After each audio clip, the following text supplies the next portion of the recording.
And the same applies to the spouse. You know you love them, but you need to say it again and again. Like we got to the food moments ago, and you need to say this food is, mashallah, it's really, really great. Even if the salt is a little bit more. Because sometimes, as I was saying, she spends so much time bringing it in front of us, and we are worried about how it's smelling, number one. And number two is we say, as we taste it, the salt is too much, no? Salt is too much, no? What are you talking about? She just looks at you and her face flops. I've been at it for 3 hours here, 4 hours. I've been busy with this for so many months. And what is she going to say?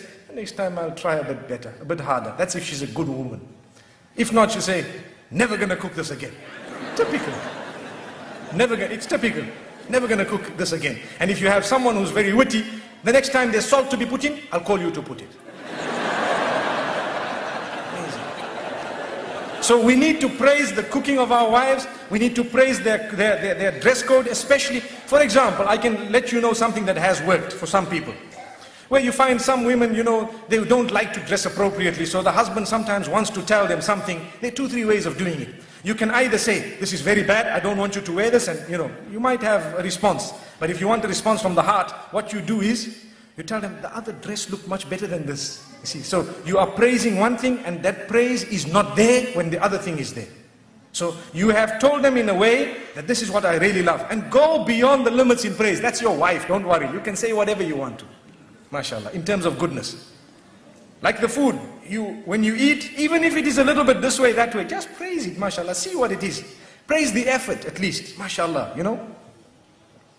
Let me tell you what has happened once. They say the Imam in the masjid said, in fact, 2 things have come to my mind. The Imam in the masjid said, you need to praise the cooking of your wife, just like I said now. So the man went home and he had this meal and he was looking at it and looking at his wife and smiling and all happy, mashallah, and excited and everything. And when he finished, he says, oh, it was awesome. And the wife says, what? I've been cooking for you for 21 years, you never said that. Today when the food came from the neighbor, you want to say it was awesome.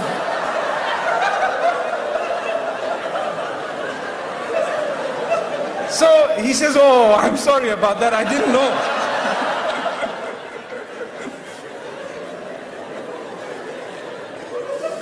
It's like the other one, the Imam, he was telling the people, you know, he gave them advice in the masjid about their wives, that look, you need to do this and do that. So the man goes home very happy. He tells his wife, darling, I'd like to carry you today. Oh, wow. Oh, I hope I'm not too heavy, darling. You know. So anyway, he carries his wife, mashallah, and he's carrying. What makes you do this, my beloved? What's happening here? Oh, the Imam told us, go home and carry your burdens, mashallah. You're carrying my burden, mashallah. Allahu Akbar. Allahu Akbar. Allahu Akbar.